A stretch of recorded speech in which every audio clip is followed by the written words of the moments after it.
بسم اللہ الرحمن الرحیم۔ سیرت النبی۔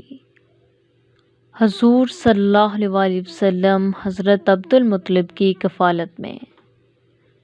پادری کی پیشن گوئی۔ ایک پادری حضرت عبدالمطلب رضی اللہ تعالیٰ عنہ کا گہرا دوست تھا۔ وقتاً فوقتاً آپ سے ملاقات کے لیے آتا رہتا تھا۔ ایک دن وہ معمول کے مطابق آیا۔ حتیم کے قریب آپ کی مخصوص مسند کے پاس بیٹھا اپنی معلومات بیان کرنے میں مصروف تھا۔ اس نے گفتگو کے دوران کہا، تورات میں ایک ایسے نبی کا ذکر ہے جس کی تمام صفات بڑی تفصیل سے بیان کی گئی ہیں، جو حضرت اسماعیل علیہ السلام کی اولاد سے ہوگا۔ اب اس نبی کا زمانِ ظہور بالکل قریب ہے۔ اتنے میں حضور صلی اللہ علیہ وسلم تشریف لے آئے اور مسند پر بیٹھ گئے۔ وہ آپ صلی اللہ علیہ وسلم کو دیکھ کر دنگ رہ گیا۔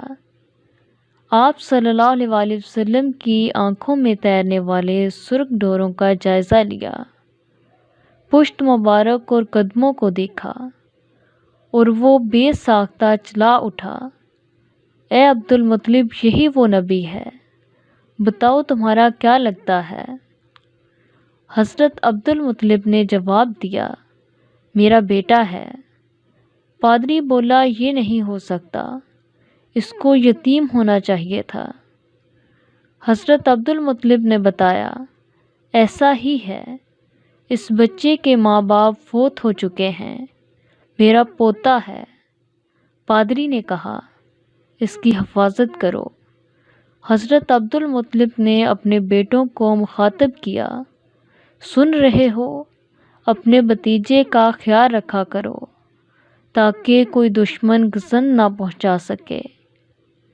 آپ نے حضرت ام ایمن رضی اللہ تعالیٰ عنہ کو بھی متنبہ کیا اور فرمایا، اے برکہ، میرے بیٹے سے ایک لمحے کے لیے بھی غافل نہ ہوا کر، کیونکہ اہل کتاب کہتے ہیں کہ میرا بیٹا ہی اس امت کا نبی ہے۔ شکریہ۔